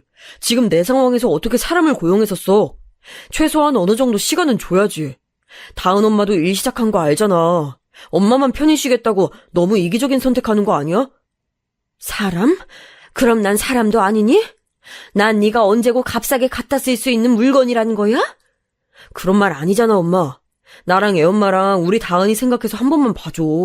아이, 그리고 솔직히 말해서 엄마 뭐 그렇게 힘들지도 않잖아. 애 몇 시간 봐주는 게 뭐가 힘들다고. 우리 다은이가 엄마 힘들게 해? 그런 것도 아닌데 왜 못해주겠다는 건데. 그만해라. 너랑 며느리는 내 생각 요만큼도 안 하는데 내가 왜 너희 생각을 해야 하니? 기가 차다. 진짜 이기적인 게 누군데? 이만 나중에 통화하자. 여태껏 나를 이해하고 위해준다 생각했던 아들도 결국 자기 가족만 생각하는 이기적인 아비이고 남편이더라고요. 아무리 그래도 내 아들인데 싶다가도 마음 약해지고 싶지 않아서 그 이후로 따로 연락하지 않았습니다. 그게 더 마음이 편하기도 했고요. 그런데 아들 내외도 연락이 없더라고요. 내가 선택한 일이지만 참 마음이 씁쓸하고 아팠어요. 하지만 이 또한 그러려니 했습니다. 당장은 내 마음부터 생각하고 존중하자 하면서요. 그 후로 제 상태가 걱정됐는지 둘째 딸아이가 집으로 자주 찾아오곤 했어요. 엄마, 요즘 너무 울적해 보여. 엄마답지 않게. 이거 좀 먹어봐. 내가 용한 한의원에서 지어왔어. 고맙다. 엄마, 근데 무슨 일 있는 거야? 있으면 말이라도 해봐. 내가 걱정되잖아. 둘째는 제 갱년기 증후군이 너무 심해 보인다며 한약이나 각종 약들을 보내더라고요. 그래도 나를 찾아와주는 이가 있다는 사실, 그 사람이 내가 사랑하는 가족이란 게 참 위안이 되었더군요. 둘째는 정 많고 따스해서 집 가까이에 살며 남편과 저랑 많은 시간을 함께 보내던 아이였어요. 제 일도 한참 힘들 나이인데 그에겐 언제나 늘 부모가 우선이었죠. 엄마 혼자 여행 갈 거면 꼭 자기도 끼워달라고 애교를 피우던 아이. 그런 애가 혹여 심하게 걱정할까봐 아들 집에서 겪었던 얘긴 하지 않았습니다. 괜히 또 남매 간의 사이 안 좋아질 일도 만들기 싫었고요. 아마 이걸 들으면 둘째 또한 길길이 날뛸 게 뻔했습니다.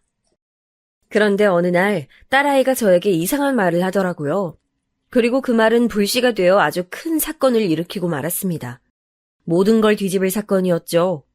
딸은 아들 내외랑도 스스럼 없이 가깝게 지내는 사이였거든요. 그도 그럴 게 며느리와 딸아이는 또래에다 방송작가로 일하고 있는 딸이 같은 직종에 있는 사람이라 반갑다면서 며느리가 많이 챙겼어요. 우스갯소리로 자기도 같이 일할 수 없겠냐면서요. 그래서 결혼 직전에 셋이 자주 만났었다고 하더라고요.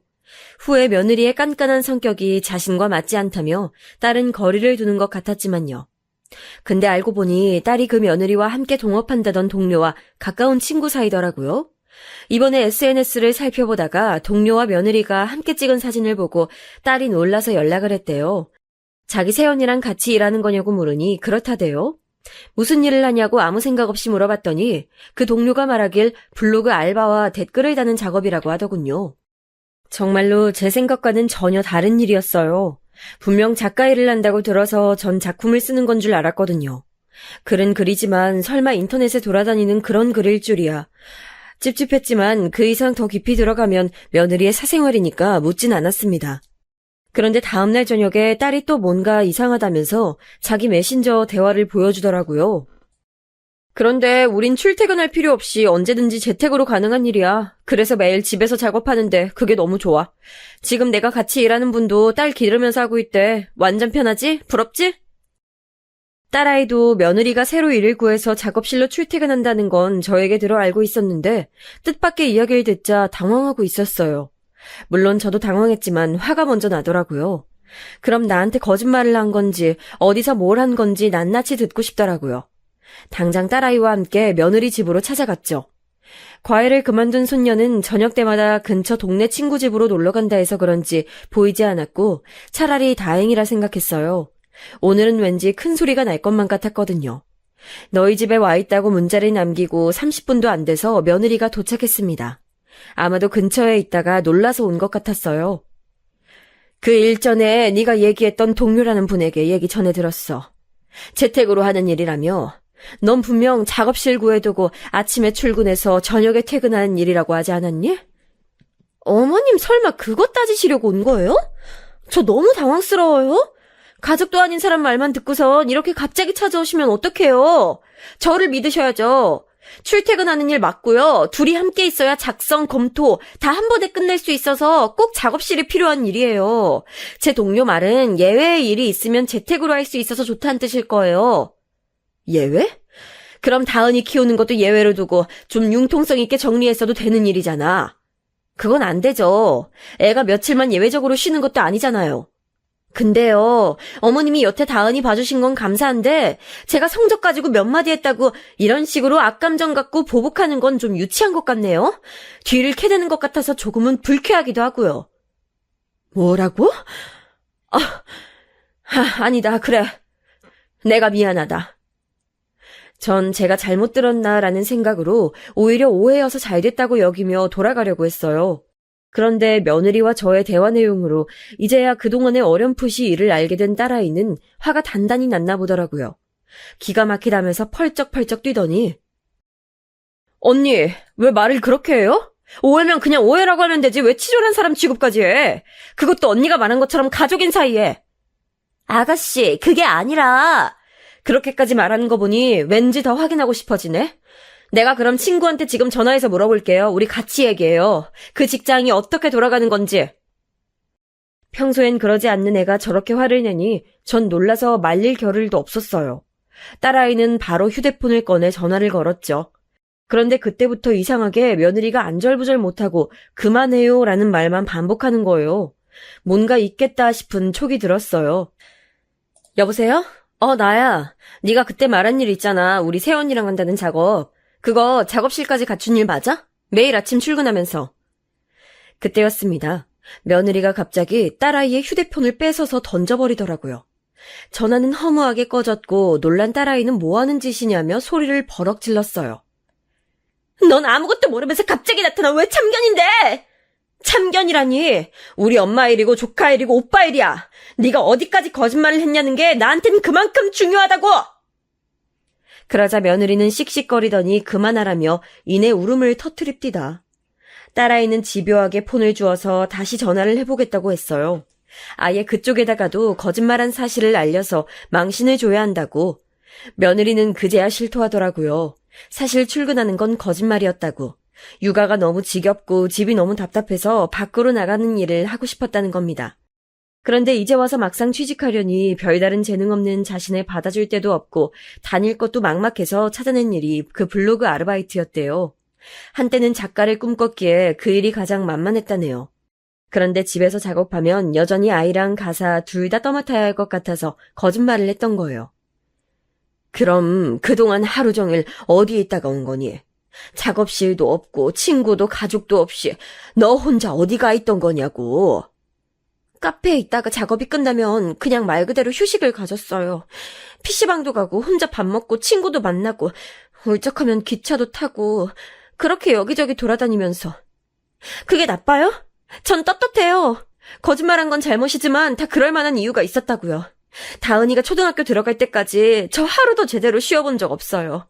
어머님도 여자니까 알 거 아니에요. 그렇다고 거짓말까지 하면서 날 끌어들여? 차라리 사실대로 말했으면 나도 이해했을 거야. 온 맘을 다해 도왔을 거라고. 그렇게 우리 모두를 속일 정도로 노는 게 좋았니? 민정이 넌 양심이라는 게 없어? 모두라뇨? 남편은 알고 있었어요. 좋은 생각이라고도 해줬고요. 어머님, 남편을 너무 착한 아이 취급하는 거 아니에요? 우린 모든 걸 공유하고 있다고요. 마지막 말을 듣고 전 자리에 털썩 주저앉았습니다. 그렇게 순하고 정직하던 아이였는데 날 이렇게 배신하고 상처를 줄 줄이야. 거기다 며느리는 거기서 그치지 않고 힘든 자기 마음을 이해 못해준다면서 외려 절 몰아붙이더라고요. 마치 그 상황의 피해자는 자기라는 듯이 말입니다. 그것도 버럭버럭 자기가 애 키우며 받는 스트레스를 모두 저에게 풀려는 듯이요. 이게 도대체 무슨 경우인지 들으면서도 내내 벙쪘습니다.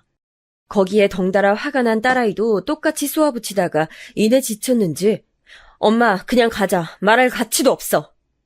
하며 딸아이는 그냥 가자면서 저를 이끌고 밖으로 나왔습니다. 그리곤 딸의 차 안에서 한참을 울었어요. 그때 마음은 그냥 저만 포기하면 될 일처럼 느껴졌습니다. 저만 아들과 며느리를 포기하면 알아서들 잘 살 테고 저도 더 이상 마음 아파할 일 없을 테니까 괜히 이들의 생활에 발 한 번 내밀었다 마음의 상처만 와락 입은 것 같았어요.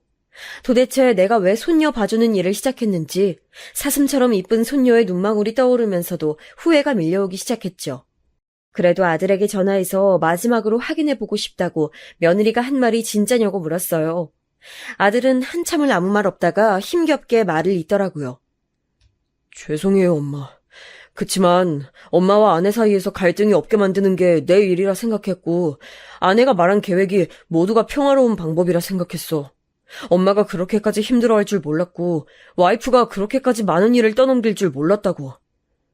그럼 그렇게까지 할 줄은 몰랐을 때, 그 모든 일을 알았을 땐 엄마에게 사실대로 말할 수 있었잖아. 어떻게 너까지 나를 속여? 죄송해요. 지금은 이 말밖에 못하겠다. 일단 진정하시면 나중에 찾아뵙고 사과드릴게요. 이해해주세요. 그럴 필요 없어. 이제 너희는 내 인생에 없는 셈 치면 되니까. 집에 돌아가서 남편에게 이 일을 말했고 남편은 길길이 날뛰었어요. 어떻게 자식놈이 돼서 그럴 수가 있냐며 아들을 죽이러 가겠다는 걸 간신히 말렸어요. 정말로 내뱉은 걸 실천할 사람이기도 해서요. 그 순간 전 이제 정말로 쉬고 싶다는 생각이 간절했고 가지고 있는 모든 게 짐처럼 느껴졌어요. 제가 가진 책임감, 임무, 정 등을 내려놓고 싶었죠. 그래서 조금 가지고 있던 땅을 처분하고 사둔 채 묻어놓고 있던 재테크를 전부 정리했어요. 그랬더니 서울 근교에 가게 하나 차릴 돈은 되더라고요. 그래서 돈을 넣어둔 통장을 그대로 딸아이에게 줬습니다.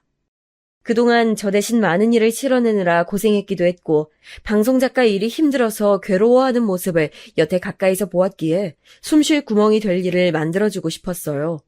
남편에게는 이 돈 전부 내 거고 내 맘대로 할 테니 신경 끄라고 미리 단단히 일러뒀는데 딸아이에게 주는 건 본인도 좋은지 아무 말도 안 하더라고요. 딸아이가 오히려 한동안 계속 거절했어요. 엄마가 애써서 모은 돈 자기가 쓸 수 없다고.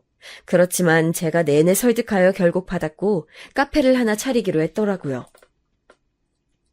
엄마, 고마워 정말로. 나 잘 운영해 볼게. 엄마 덕에 내 팔자가 다 폈네. 이제 거기서 자유롭게 작업도 하면 되겠다며 웃는 딸아이를 보니까 마음이 놓였고 한동안 잊고 있던 안정을 되찾은 기분이었습니다. 근데 딸아이가 가게를 차렸다는 걸 어떻게 알았는지 연락 끊고 살던 며느리에게 다시 연락이 오기 시작했습니다. 어쩌면 예상을 했어야 할 일인지도 모르겠어요. 며느린 이젠 일도 안 하는지 정말 틈틈이 계속 문자를 보내오더군요. 어머님, 연락 좀 받아주세요. 저도 충분히 반성했고 따로 꼭 사과드리고 싶어요. 어머님, 예전에 여행 가고 싶으시다고 하셨었죠? 이번에 다은이 아빠랑 저랑 다은이랑 같이 여행 다녀오시는 거 어때요? 강원도도 좋고 아예 제주도 다녀와도 좋고요. 마음 편히 다녀오시게 저희가 다 준비할게요. 답 좀 주세요. 갑자기 여행을 다녀오자고 하니 어이가 없더라고요. 전 최대한 마음을 가라앉히고 대답했습니다. 여행을 가자고? 진심으로 하는 말이니? 당연하죠. 저희가 그동안 많은 일이 있었는데 그런 불미스러운 감정 이번에 여행 가서 다 내려놓고 다시 한 가족으로 행복한 시간 누렸으면 좋겠어요. 어머님 이제 쉬실 때도 됐고요. 저희 때문에 많이 힘드셨잖아요. 저 정말로 반성하고 있어요. 솔직히 말해 아주 잠깐 정말로 며느리가 변한 걸까 일말의 기대가 들긴 했습니다. 그래서 일단 알겠다 하고 정 그러면 같이 만나서 밥 한 번 먹고 그날 여행 일정을 정하자고 말했습니다. 정말 다른 사람이 된 건지 너무나 좋아하면서 감사하다고 하더군요. 그런데 그렇게 저녁 약속을 잡은 지 얼마 되지 않아 며느리가 저희 집 근처에 일이 있어서 들렸다며 카페에서 잠깐 만나자고 하더라고요. 왠지 찜찜한 기분이 있었지만 알겠다 하고 나섰습니다. 며느리는 절 보자마자 반갑게 인사를 건네며 그동안 어떻게 지냈는지 건강은 괜찮은지 묻더라고요. 그리고선 지금 따로 일을 시작했냐고 슬쩍 말하더군요. 일 없이 쉬는 중이야. 그런데 집에만 있어서 그런지 쉬는 것 같진 않네. 그렇구나. 하긴 맞아요. 그래서 저희가 여행 제안 드린 거잖아요. 그럼 일 안 하시면 따로 모아둔 게 있으신가 봐요. 그쵸? 그 말을 듣는 순간 속이 울렁거리더라고요. 이 며느리란 것의 속셈이 훤히 보였으니까요. 잠깐이라도 변했다고 믿은 제가 참 바보처럼 느껴지더군요. 그 음험한 속셈을 차라리 감추기라도 하지 그런 신용도 하지 않는 며느리가 너무나 얄미웠습니다. 전 더 말 섞고 싶지 않아 미안하다고 하고 급히 카페를 나왔어요. 허나 충격이 컸는지 당장이라도 쓰러질 듯하여 바로 근처 병원으로 가서 진정제와 수액을 맞았지요. 근데 그런 와중에 계속 문자가 오더라고요. 어머님, 저 아직 할 말을 다 못했어요. 유유. 아가씨가 카페 차렸다고 들었는데 혹시 어머님이 도와주신 거예요? 어머님, 요즘 다은 아빠가 회사 그만두고 싶다고 성화해요. 일이 많이 힘든가 봐요. 유유. 역시나 또 자기 속셈을 드러내는 말들에 전 참지 못하고 곧장 전화해서 웃음기 섞인 말투로 단도직입적으로 물어봤어요. 설마 여태 그 유산 때문에 이렇게 얼굴에 철판을 깔고 연락해 온 거니? 아니지 설마. 네가 설마 그렇게까지. 어머님 다 아시면서. 아니 솔직히 섭섭했거든요. 저 아무리 개인 감정이 있다는들 같은 자식인데 이렇게 차별해도 되나요? 아마 남편도 섭섭한데 말 못하고 있는 걸 거예요. 차별받는 가정에서 다은이가 할머니를 어떻게 생각하겠어요? 이번엔 꼭 좋은 어른의 모습 보여주셨으면 좋겠어요. 저녁 식사 때 다은이랑 갈게요. 이젠 노골적으로 유산 얘기를 하자 더 이상 참지 못할 정도가 됐습니다. 그래서 저녁 식사 자리를 가지는 날 아들 내외와 딸아이를 집으로 초대했죠. 초대받은 며느리는 제 마음이 정리됐다고 생각했는지 싱글벙글한 얼굴로 과일 세트까지 들고 집에 들어서더라고요. 어찌나 얄밉던지 심지어 손녀딸까지 데리고 왔어요. 아들은 본인도 염치가 없는 걸 아는지 고개를 숙이고 있었지만요. 그 모습이 더 꼴보기 싫었고요. 손녀딸이 저를 부르며 달려와 안기자 며느리는 할머니 보고 싶었지? 이제 앞으로 더 찾아뵙자 라고 하더라고요. 이를 무시한 채 전 남편과 나란히 앉았고 가족이 다 모인 후에도 아무 말 하지 않았어요. 그러다 정막을 깨고 며느리가 먼저 말을 꺼냈습니다. 자기들도 염치는 있다고 너무 큰 거 안 바란다며 딸아이에게 해준 것처럼 다은이에게도 카페 하나만큼의 유산을 남겨주시는 건 어떻겠냐고 묻더라고요. 어머님께서 그 정도만 해주시면 저희로선 그럭저럭 만족하고 살 수 있을 것 같아요. 아이, 물론 더 주실 수 있다면야 감사한 마음으로 받을 거고요. 그자 여보? 그러니까 너희 유산 받겠다고 여기 온 거니? 네, 어머님. 한치의 망설임도 부끄러움도 없이 말하는 며느리. 세상에 순간 기가 찼지만 간신히 화를 억누르고 있었는데 그러자 듣고 있던 남편이 그게 무슨 염치냐며 지금 당장 호적에서 파고 싶은 걸 참고 있으니 입 다물라고 소리쳤습니다. 아마 남편 입장에서도 며느리의 행동을 많이 참아왔던 거였겠지요. 아들은 남편을 향해 한숨을 푹 쉬었고 전 주먹이 꼭 쥐어졌습니다. 그러다 손녀딸의 겁먹은 표정이 눈에 들어왔고 전 딸아이에게 손녀를 데리고 방 안으로 들어가 있으라 했어요. 해야 할 말을 할 차례였죠. 그리고 녹음기를 켜두고서 며느리의 눈을 똑바로 바라본 채 얘기했습니다. 지금부터 잘 들어라. 녹음도 되고 있으니까 효력도 있는 말이야. 네, 어머님 말씀하세요. 들을 준비 됐어요. 며느리는 그때까지 상황 파악을 못하고 있었지만 전 아랑곳 않고 하고 싶은 말들을 다 토해냈습니다. 그들 입장에선 기겁할 만한 말이지만 제 입장에선 너무도 하고 싶었던 말들이었지요. 아들 내외에겐 단 한 푼도 주지 않을 것이며 남편과 내가 이 세상을 떠나면 그건 전부 딸아이의 몫으로 돌아갈 거라고. 여기에 사실 제가 몰래 아들 내외에게 해주기로 했던 사업 자금까지 없던 걸로 하자고 말했어요. 제가 그동안 가게에서 10년 동안 일하며 모은 돈이었거든요. 남편 몰래 아들의 사업을 도와주기로 했었는데 이젠 안 되겠다고 못 박아두었습니다. 딸아이 몫도 반절이 있었지만 아예 전부를 딸아이에게 주기로 하고요. 그리고선 아들을 다시 바라보며 혹여나 이혼이라도 한다면 그땐 다시 생각해보겠다고 했습니다.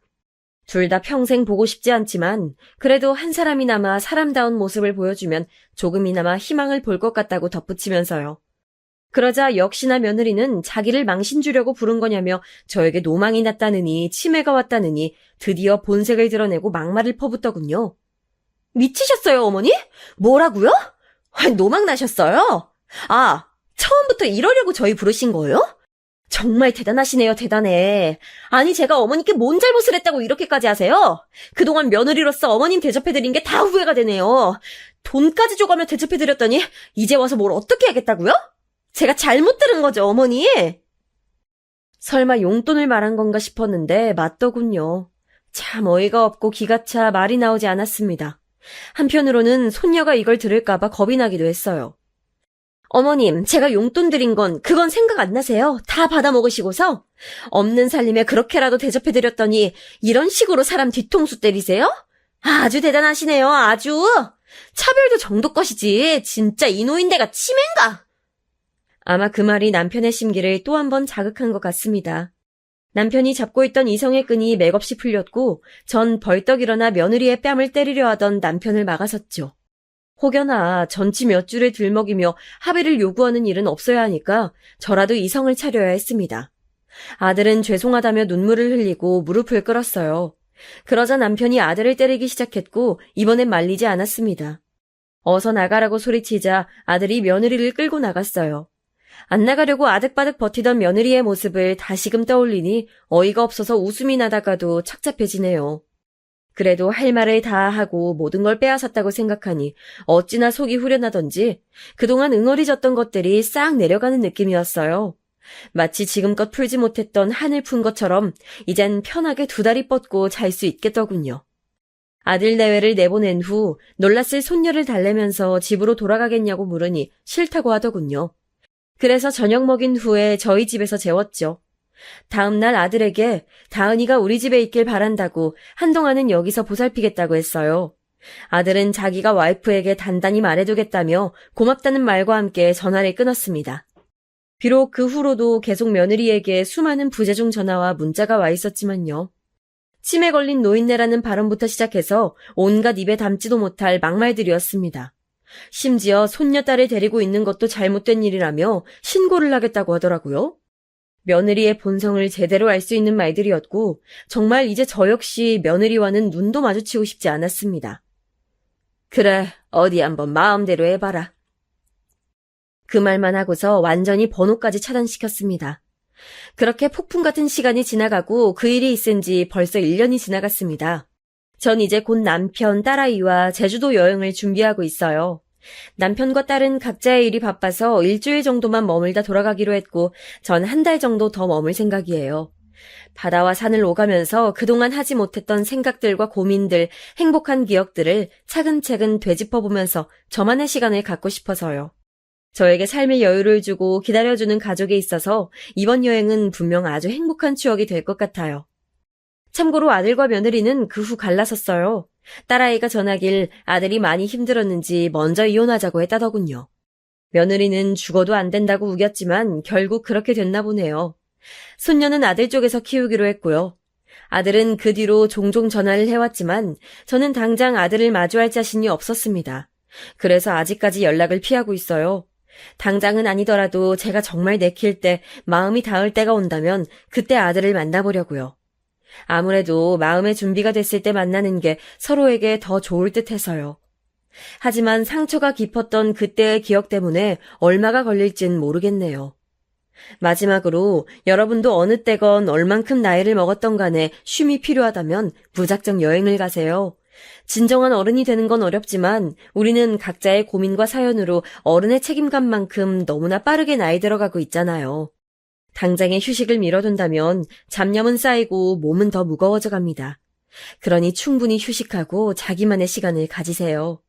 몸이든 정신이든 나이를 막론하고 스스로 보살피는 것이 참 중요한 것 같습니다. 저 또한 이번 여행에서 충분히 휴식하며 많은 상념들을 버리고 올 수 있었으면 좋겠네요. 그러길 바라주세요.